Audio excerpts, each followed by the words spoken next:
Que Dios les bendiga en esta noche. Bienvenidos a su programa Una Chispita de Esperanza.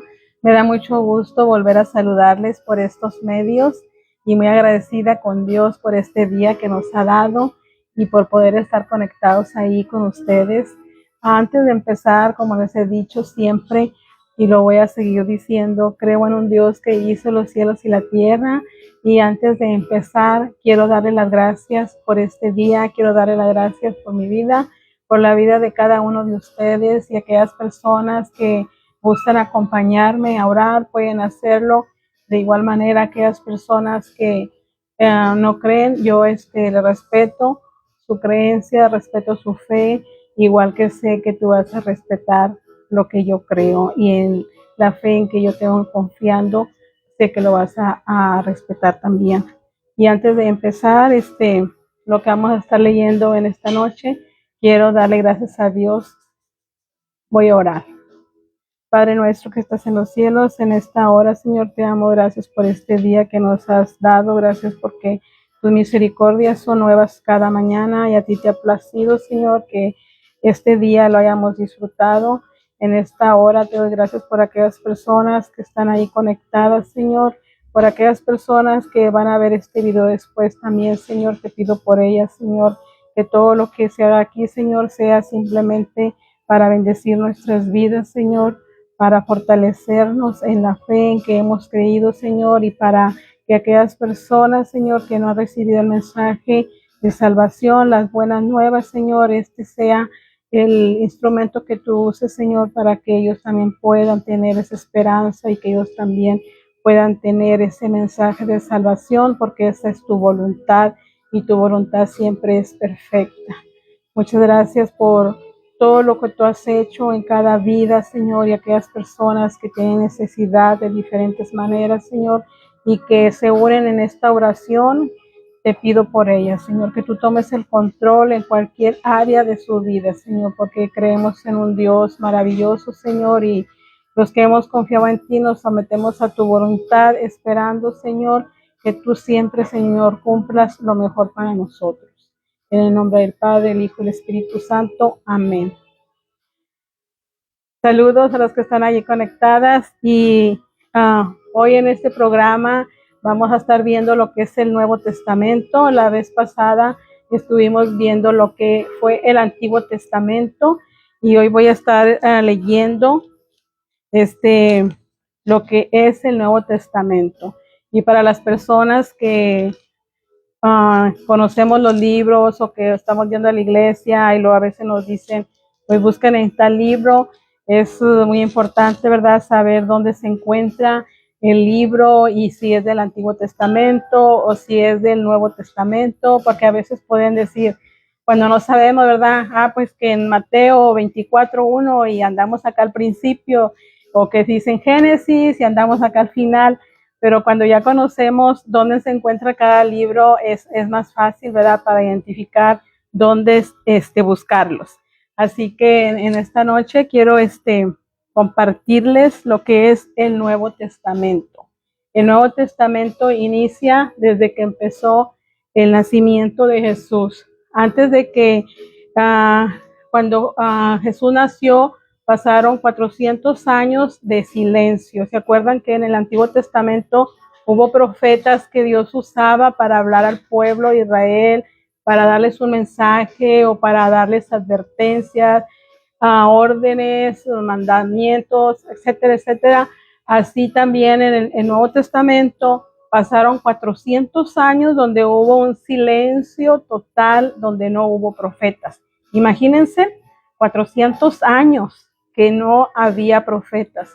Solamente las personas que querían seguir repitiendo, estudiando lo que había pasado en Egipto, lo que Dios había ordenado de los mandamientos, lo que se les había predicado y todo eso. Había personas que me imagino que, claro, ellos sí se mantuvieron, pero hubo personas que de a tiro se olvidaron completamente de las promesas que Dios había dado al pueblo de Israel, que iban a ser un salvador. Imagínense si nosotros a veces vamos a la iglesia y dicen, ay, ¿por qué? Pura iglesia, pura iglesia. Y si vamos a la iglesia y escuchamos la palabra de Dios, escuchamos el mensaje y aún así no lo hacemos, imagínense 400 años y nosotros que estamos, ya por decir así, cada domingo y luego lo que leemos entre semana y aún así nos cuesta hacer la voluntad de Dios. Yo no me quiero imaginar con este pueblo cuando pasaron 400 años sin escuchar profetas. Su corazón estaba pues endurecido. ¿Por qué endurecido? Porque se puede ver muy claro que cuando Jesucristo nació no lo aceptaron. Muchos ya se habían olvidado, muchos habían creído que iba a venir un rey, un salvador, pero que ese rey, ese salvador, iba a gobernar aquí en la tierra, que iba a ser un rey que iba a venir a quitarlos de la esclavitud y venir a gobernar, pero terrenalmente. Y Jesucristo vino, pero Él vino para salvarnos en lo espiritual. Y un día Él va a gobernar, sí, un día Él va a gobernar y va a ser el Rey de Reyes y Señor de Señores, pero en ese momento, cuando empieza lo que es el Nuevo Testamento, Él solamente vino como un Salvador, a nacer, a morir, resucitar, regresar al cielo y un día arrebatamiento de la iglesia y luego un día venir por el pueblo de Israel. Pero lo que los quiero compartir en esta noche es donde empieza el Nuevo Testamento, que son los evangelios, que es Mateo, Marcos, Lucas, Juan. Esos son los evangelios, los 4 evangelios. Y voy a leerles, para empezar, dice, los evangelios, relatos de la vida de Jesús. Eso es lo que hablan los evangelios. La vida y las enseñanzas de Jesús, escrito por seguidores de Jesús. Los evangelios fueron escritos por seguidores de Jesús, los que en ese momento ellos fueron sus discípulos. Uno de ellos es Mateo. Mateo era un ex recaudador de impuestos y él siguió a Jesús y fue su discípulo. El otro fue Marcos, un joven seguidor de Jesús, y Marcos entrevistó a Pedro. El otro evangelio es Lucas, y Lucas era un doctor e historiador y entrevistó a María y a los apóstoles. Lucas también fue discípulo de Jesús. Y Juan es un discípulo, el discípulo amado de Jesús. Entonces, el evangelio sinópticos, Mateo, Marcos y Lucas, o sea, son parecidos por su estilo y están en orden como sucedieron los hechos, las cosas, ¿verdad? Y Juan fue un filósofo que los otros 3, o sea, Juan enseña más de la naturaleza divina de Jesús. Si ustedes leen ahí el libro de Juan, él va a hablar más de lo que es Jesús, el por qué vino a este mundo y es más diferente a Mateo, Marcos y Lucas. Y los hechos de los apóstoles, este libro habla de la historia de los primeros cristianos. ¿Y quiénes son los primeros cristianos? Son los seguidores de Jesucristo. Y en Hechos también podemos leer ahí cuando fue la unción, cuando fue el día de Pentecostés, y en Hechos 11, 26 al 27, quiero leerles ahí para leer un poquito, 11, 26 y 27. Pero ahí lo pueden buscar en sus Biblias. En Hechos, yo ando en Mateo. A ver, vamos a ver aquí. Ya lo tenía aquí listo, pero se me perdió. Pero ahorita lo buscamos.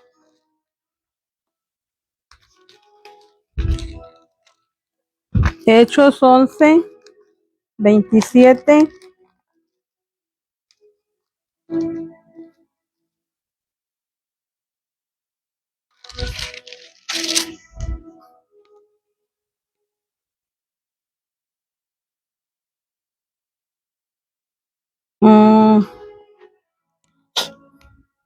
26 y 27.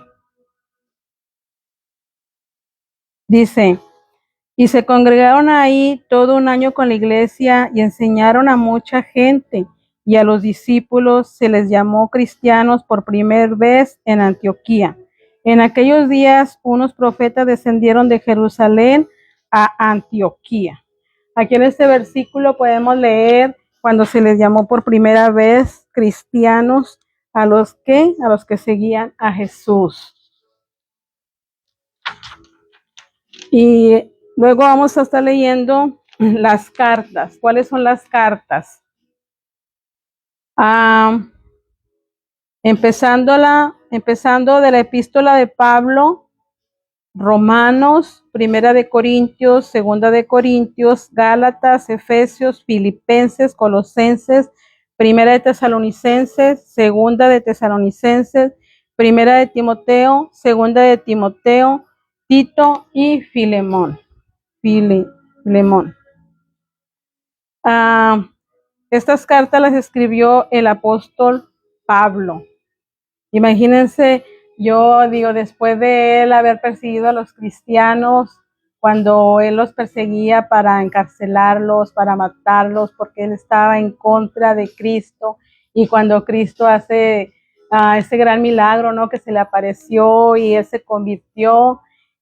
Todas estas cartas que él escribió y que ahora son de mucha ayuda para nosotros, para seguir continuando en el camino de Dios, creyendo en esa esperanza, y tantas versículos que encontramos ahí de promesa, de cómo debemos de vivir, algo muy hermoso. Y también encontramos ahí Hebreos, y Hebreos es una carta, se desconoce el autor. Se cree que probablemente fue Pablo, pero hay teorías que probablemente fue un compañero de Pablo o que podría haber sido Bernabé, pero en Hebreos es un autor desconocido. Y después tenemos las epístolas. Estas epístolas son cartas también de otros apóstoles, y uno de ellos es la de Santiago. Y el autor de Santiago es Jacob. ¿Y Jacob quién era? Era hermano de Jesús. Y luego está segunda de Pedro, que el autor es Pedro. Y primera y segunda de Juan, que el autor es primera, segunda y tercera de Juan, perdón, que el autor es Juan. Y luego tenemos Judas, y el autor de Judas fue Judas, el mismo que escribió la carta, y también era hermano de Jesús. Y cómo van a decir, ¿cómo que era hermano de Jesús? Y María nomás tuvo a Jesús, ¿verdad? Pero quiero compartir unas citas que se encuentran ahí en Mateo para que la busquen. En Mateo 12:46. Mateo 12:46. Dice, mientras él aún hablaba a la gente, he aquí su madre y sus hermanos estaban afuera y le querían hablar. Y le dijo uno, he aquí tu madre y tus hermanos están afuera y te quieren hablar. Respondiendo él al que le decía esto, dijo, ¿quién es mi madre y quiénes son mis hermanos? Y extendiendo su mano hacia los discípulos, dijo, he aquí mi madre y mis hermanos, porque todo aquel que hace la voluntad de mi Padre que está en los cielos, ese es mi hermano y esa es mi hermana. Así que aquí encontramos la cita de que Jesús tuvo hermanos, porque cuando María fue concebida por el Espíritu Santo, era una virgen, fue solamente un instrumento que Dios usó para que vinieran a ser el Salvador, pero ya cuando después de que nació el Salvador, José la tomó como mujer y ellos tuvieron hijos. Y aquí estamos leyendo en dónde se encuentra esto, en Mateo 12:46. Y ahí en Mateo 13:55, también quiero leer.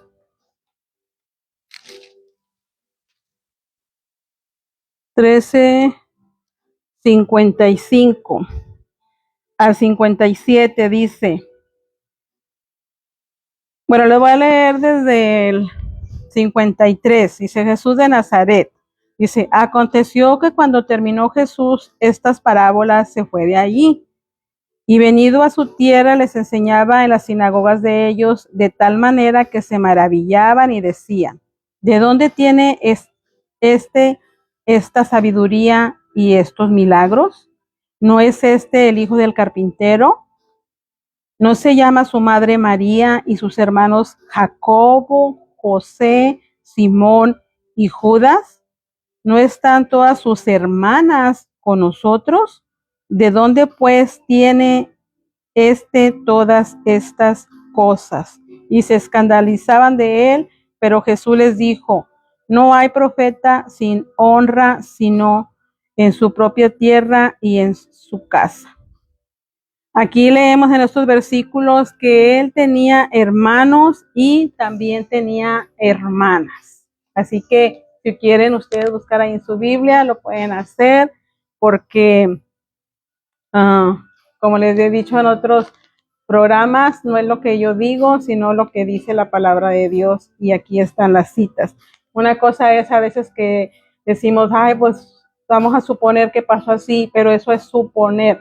Pero cuando estamos diciendo la palabra de Dios dice, aquí yo les puedo dar las citas, ¿verdad? Porque a veces podemos decir, ay, pues me imagino que dormían así o X, cualquier cosa, ¿verdad? Pero ya cuando decimos, dice la palabra de Dios esto, ahí podemos dar las citas donde se encuentra esa lectura. Saludos a las que están ahí conectadas. Me da mucho gusto saludarles por este medio, a Mónica Moreno, a Samantha. Samantha, mucho gusto en saludarte. Y seguimos con la lectura, lo que les quiero compartir en esta noche, de lo que estamos hablando del Nuevo Testamento. Las cartas, una por una, ¿de qué se trata cada carta? Va a ser un resumen de lo que es cada carta. Por ejemplo, Romanos, fuertemente doctrinal, explica la lógica de la salvación. El libro de Romanos está muy bonito porque este libro lo puedes también, hay unos libros que son individuales y es únicamente el libro de Romanos y esos también se pueden dar para las personas que no han conocido de Cristo y ahí les habla de lo que es la salvación. La carta de Corintios, primero de Corintios, dice que se dirige a problemas específicos en la iglesia de Corintio. Y ahí hay problemas, ¿verdad?, que había en esos tiempos en esta iglesia y habla específicamente de qué se debería hacer. El apóstol Pablo les dice y eso puede aplicar para hoy en día, ¿verdad? Nos puede servir a nosotros también en algunas partes, ¿verdad? Porque hay, claro, como por ejemplo, cada cultura es diferente, ¿verdad? Pero si leemos ahí podemos agarrar lo que aplica para nosotros. En 2 de Corintios dice que Pablo explica y defiende su ministerio a los corintios. Gálatas corrige el error del legalismo religioso entre los gálatas. También ahí podemos encontrar, ¿verdad?, cuando podemos llegar a ser religiosos y cómo no caer en esto. Y esta carta nos enseña en cómo no caer en el legalismo. Efesios explica la importancia de la unidad y santidad en guerra espiritual. Efesios ahí nos dice cómo ponernos la armadura de Dios, porque ya cuando ya estamos en Cristo y sirviendo a Dios, no solamente es de religión, no solamente, es que mi religión, no, es de servir a Dios, el que vino a dar su vida por nosotros, el que vamos a tener una guerra espiritual, y ahí nos enseña cómo ponernos esa armadura para estar bien preparados, para vencer todo lo que el enemigo quiera traer a nuestras vidas, esos dardos que nos quieren mandar, cómo evitarlos. Ahí lo podemos leer, cómo lo podemos hacer. La carta de Filipenses es una carta afectuosa de gozo y unidad a pesar de las pruebas. Y si ustedes ahorita que dicen Filipenses, la mayoría yo creo lo se acuerdan de Filipenses 4:13, un versículo que la mayoría de los creyentes es el primer versículo que se aprenden y con un poderoso mensaje y una gran promesa que dice, todo lo puede en Cristo que me fortalece. Filipenses 4:13. Es un versículo muy chiquito, pero con un gran mensaje y, y un gran poder para nosotros, para creer en Él y que todo lo podemos en Él, porque Él es nuestra fortaleza. Luego la carta de Colosenses dice que es la preeminencia de Cristo en su tema principal. Primero y segunda de Tesalonicenses, esta carta es muy personales que tratan con cuestiones específicas, especialmente la segunda venida de Cristo y la vida práctica. Esta nos habla de la segunda venida de Cristo y lo que es la vida práctica. Y como vayamos leyendo, vamos a ir entendiendo y poniéndolo en práctica para nuestra vida, aplicarlo a nuestro diario vivir. Y ahora vamos a leer lo que es las cartas de Pablo. Dice, en primera y segunda de Timoteo, estas cartas son individuales porque esta carta da ánimo y consejo a un joven pastor. Y Tito es una carta de instrucción a un pastor. Estas cartas son individuales. Filimón, esta carta personal al dueño de un esclavo fugitivo, urge un trato benigno. Esta carta también está muy bonita cuando se la mandó a esta persona y que habla ahí de cómo es un esclavo y que cómo lo trate. Está bien bonita esta carta. Ahí la pueden leer y está bien cortita, rápido la van a terminar. Filimón. Y pues también los demás, ¿verdad? Todos son importantes, pero esta carta está bien chiquita, es individual. Y una carta anónima es Hebreos, fuertemente doctrinal, enseña de cómo Jesús cumple el Antiguo Testamento dirigido a los cristianos bajo persecución. La carta de Hebreos. Este es solamente un resumen de cada carta y como les decía, más adelante estaremos ampliando más lo que es de cada libro, pero por el momento es un pequeño resumen de lo que son los libros del Nuevo Testamento. La carta de Santiago es un hermano de Jesús, enseña de la santidad práctica en la vida diaria. Santiago.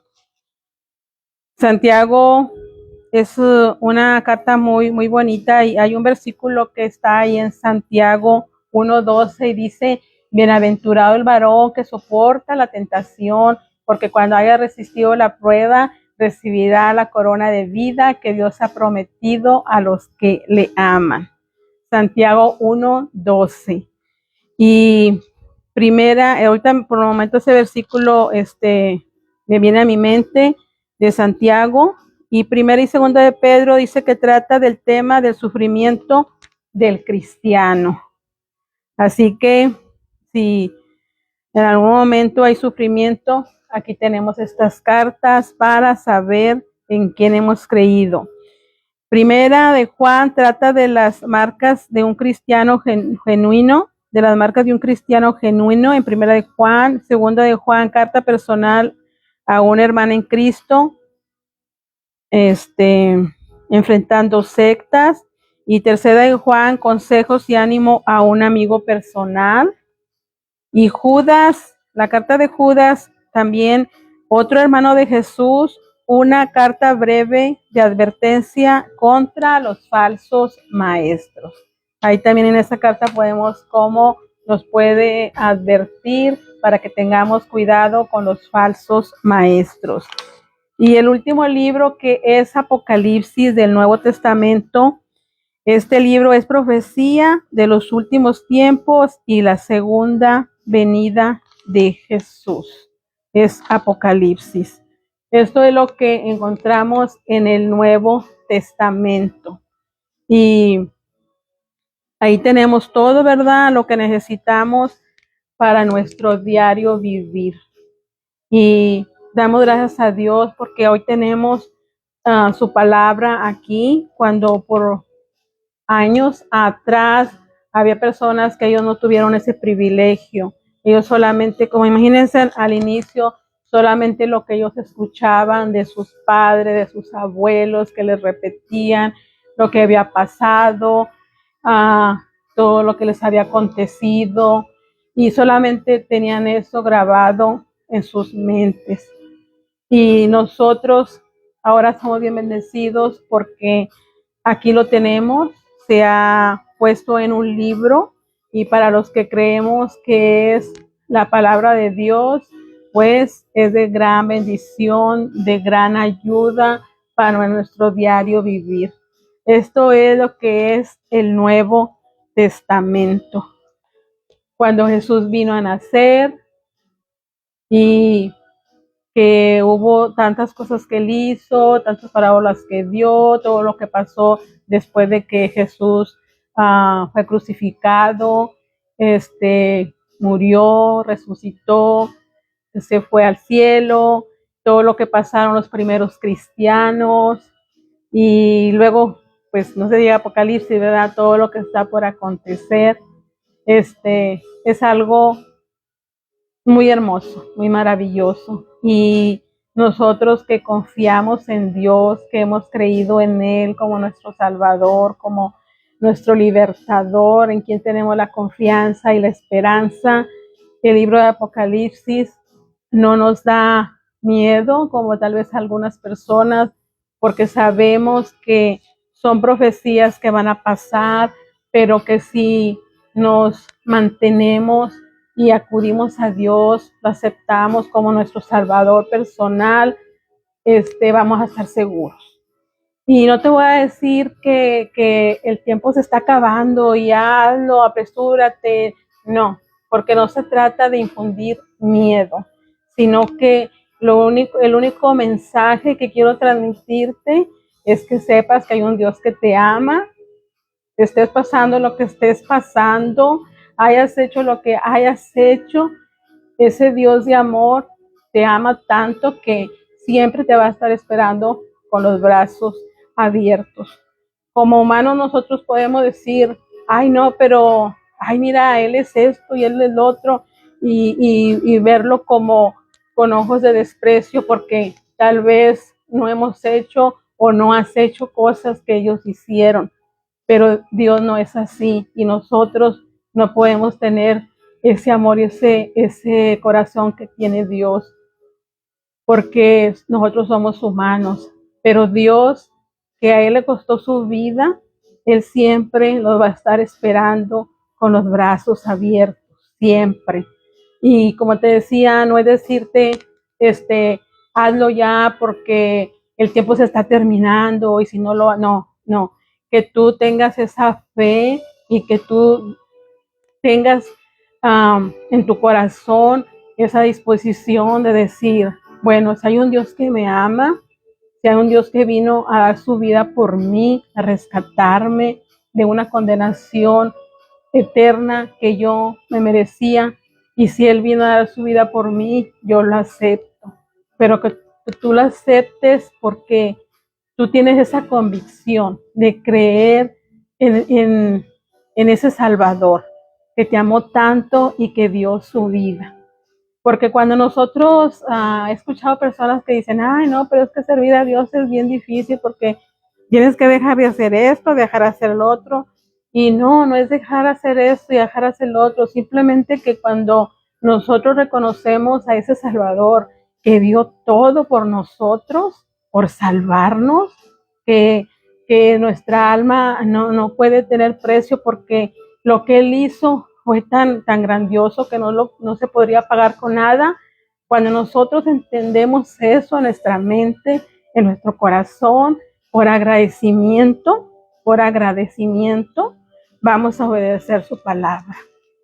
Solamente por gratitud. Porque si Él me amó tanto y hizo todo eso por mí, yo en agradecimiento, lo que dice aquí, yo lo obedezco. Y aparte de que lo obedezco, es algo bueno para mi vida. No lo voy a hacer como, ay, pues es que Él me salvó y, ay, ay, dice esto y, ay, tengo que hacer esto.